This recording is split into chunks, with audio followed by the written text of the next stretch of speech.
जी, अपना प्रश्न पूछिए सर। हेलो। जी हाँ जी। जी जी ये एक हाँ, डैनियल पाशा साहब बोल रहे हैं। जी हाँ। हाँ जी, तो मुझे मेरा जो क्वेश्चन था वो एक्चुअली उत्पत्ति से था। जी जैसे कि उत्पत्ति अध्याय 7 और वचन 20 में लिखा है कि जल तो 15 हाथ ऊपर चढ़ गया और पहाड़ भी डूब गया। तो मैं रिसेंटली अभी एक वीडियो देख रहा था। उस वीडियो में मतलब किसी एक अविश्वासी व्यक्ति का था। जी तो उन्होंने ये जो नोआ की जो आर्क है और इतनी बातें इनका चैलेंज किया है कि मतलब ये ऐसा पॉसिबल नहीं हो सकता, क्योंकि ये लोग बोलते हैं कि अगर एशिया में था जब इनकी बात चल रही, मान लो वो अरब साइड कहीं रहते होंगे, जी तो फिर सारे प्राणी मान लो वहां से अरारात पर्वत जो कि अभी एशिया में ही है, जी जहां से वो पहाड़ में जहां जहाज रुका था, तो सारे प्राणी मतलब फिर उत्तरी अमेरिका कैसे पहुंच गए, और ऐसे ऐसे कुछ क्वेश्चंस थे। तो मतलब उसके बारे में बाइबल क्या कहती है? हम जानते हैं कि हम विश्वासी लोग हैं, पर फिर भी कोई ऐसे अपने पास कोई ऐसे तर्क हो सकते हैं कि हम किस तरह से इन्हें जवाब दे सकें। जी जी, बहुत अच्छा। लेकिन आप क्या जानना चाहते कि बाकी सब जगह पे क्या पहुंच गया, जानवर या हाँ जी। इंसान? हाँ, जानवर मतलब सारी पृथ्वी पे फैल गए, तो उनका मतलब था कि how they cross the distance from that one okay okay okay continent to other continent. Okay okay okay, line में बने रहें। और आपका जी। नाम बताइए। जेरल जेरल जेरल। जहरल। यस। Okay, thank you. और आप कहाँ से हैं जहरल जी? एमपी से। अच्छा, मध्य प्रदेश। ओके। तो जितने दर्शक अभी देख रहे हैं, जहरल साहब का ये प्रश्न है।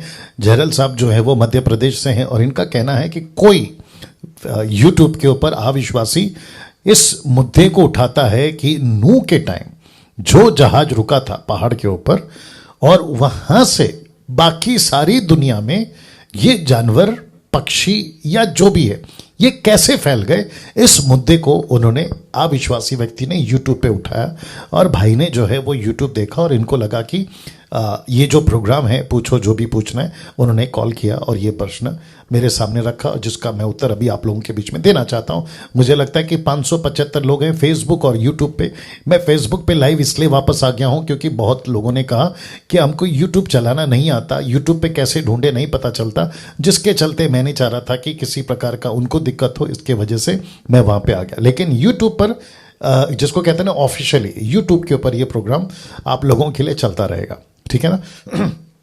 ना जरल साहब, आप भी जानते हैं कि बाइबल मनुष्य के हिसाब से नहीं लिखी है ये प्रोग्राम, और ऐसे करते हुए कई क्षेत्रों से हम जो है मसीह की देह को एजुकेट करते रहेंगे। सब ठीक है, ये करते रहेंगे। साथ ही साथ इनकी तो औकात नहीं है, ये बात मैंने क्लियर कर दिया ना। इनके कहने से कोई मुद्दे को उठाकर अगर ये बीच में रखते हैं, तो मैंने कह दिया कि इनकी किसी भी प्रकार की थ्योरी, किसी भी प्रकार का प्रश्न को जवाब देना हम मसीह लोगों के लिए मैं ज़रूरी नहीं मानता, कम से कम मैं ज़रूरी नहीं मानता, क्योंकि परमेश्वर कुछ भी कर सकता है, लिखा नहीं है, यह बात बिल्कुल सही है। अब वो कैसे पहुंचे, परमेश्वर क्या नहीं कर सकता है? परमेश्वर हर चीज़ कर सकता है। अगर यह भी पॉसिबल है कि उत्पत्ति के 11वें अध्याय में जहां पे टावर बन रहा था बेबीलोन का, वहां से मनुष्य को फैला दिया, लेकिन इसका मतलब ये थोड़ी है कि सिर्फ मनुष्य गए।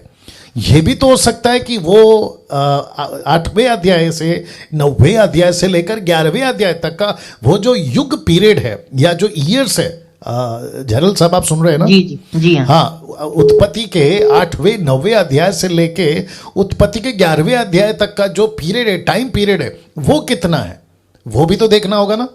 उसमें कितने युग बीत गए, ये भी तो देखना होगा ना। उसमें कितनी संतानें, और सबका रिकॉर्ड है वहां पे कौन किसके बाद पैदा हुआ। तो क्या उसके दरमियान जानवर नहीं पनपे होंगे? क्या जानवरों की पॉपुलेशन, पक्षियों की पॉपुलेशन, जीव जंतुओं की पॉपुलेशन नहीं पनपी होगी? जरूर पनपी होगी। और देखिए, परमेश्वर अगर फैलाता है ऐसे कितने सारे जानवर, अभी डिस्कवरी चैनल, नेशनल ज्योग्राफी में आपको पता चलता है कि हजारों मील ट्रैवल करके वो एक छोर से दूसरे छोर पे पहुंच जाते। ये आपने कभी सुना सर, जरल साहब? हाँ जी हाँ जी। पक्षी ट्रैवल करती हैं, जानवर ट्रैवल करते हैं। तो कौन सी बड़ी बात है सर?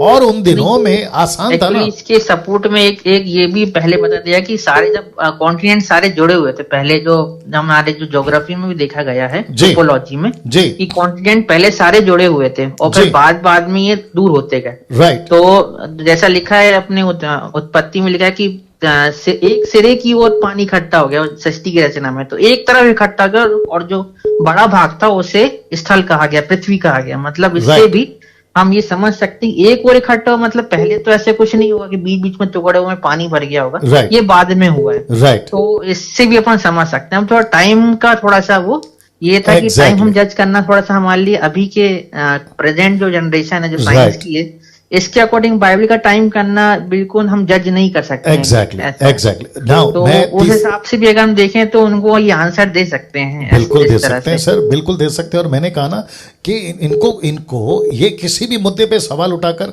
हमको क्यों क्वेश्चन करते, तो मैं तीसरे कॉन्सेप्ट पे आ रहा हूं या तीसरी जवाब दे रहा हूं। तीसरा एंगल ये है, देखिए किसी एक घटना को उठाकर क्या ये साबित कर सकते हैं नूह के टाइम के जानवर यहां कैसे पहुंचे, वहां कैसे पहुंचे, इसलिए ये फेक है, ये कोई सच्ची घटना नहीं है।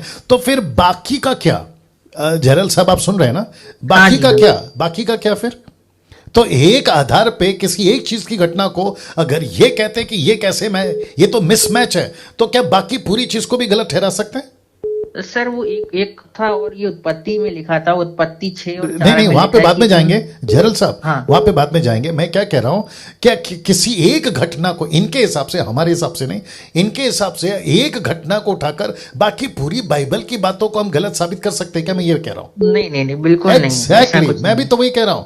अगर मूसा की घटना मैच नहीं कर रही है, क्या कहते हैं, नूह की बातें मैच नहीं कर रही है, आखिरी किताब व्यवस्था विवरण का आखिरी चैप्टर किसने लिखा मैच नहीं कर रही है, तो इसका मतलब क्या पूरी की पूरी कहानी गड़बड़ है? नहीं, ऐसा तो नहीं हो सकता। ये तो विश्वास की बात है। एग्जैक्टली। नहीं, विश्वास की भी बात है जरल साहब। और साथ ही साथ में देखो, जितनी भी बाइबल की हिस्ट्री है या घटनाएं हैं, कहानियां हैं, वो सब साइंटिफिकली और साथ ही साथ में हिस्ट्री इस बात को पुख्ता करता है कि चीजें वहां पे थी। यीशु की खबर आज भी है, यीशु की जितनी भी बातें घटी है हिस्ट्री में, एक एक चीज आज भी है। मूसा की बातों को ले आज भी है। तो ये सारी चीजों को कैसे कह सकते हैं? इसको कहते हैं ना कि राई का पहाड़ बनाना। जी हाँ जी।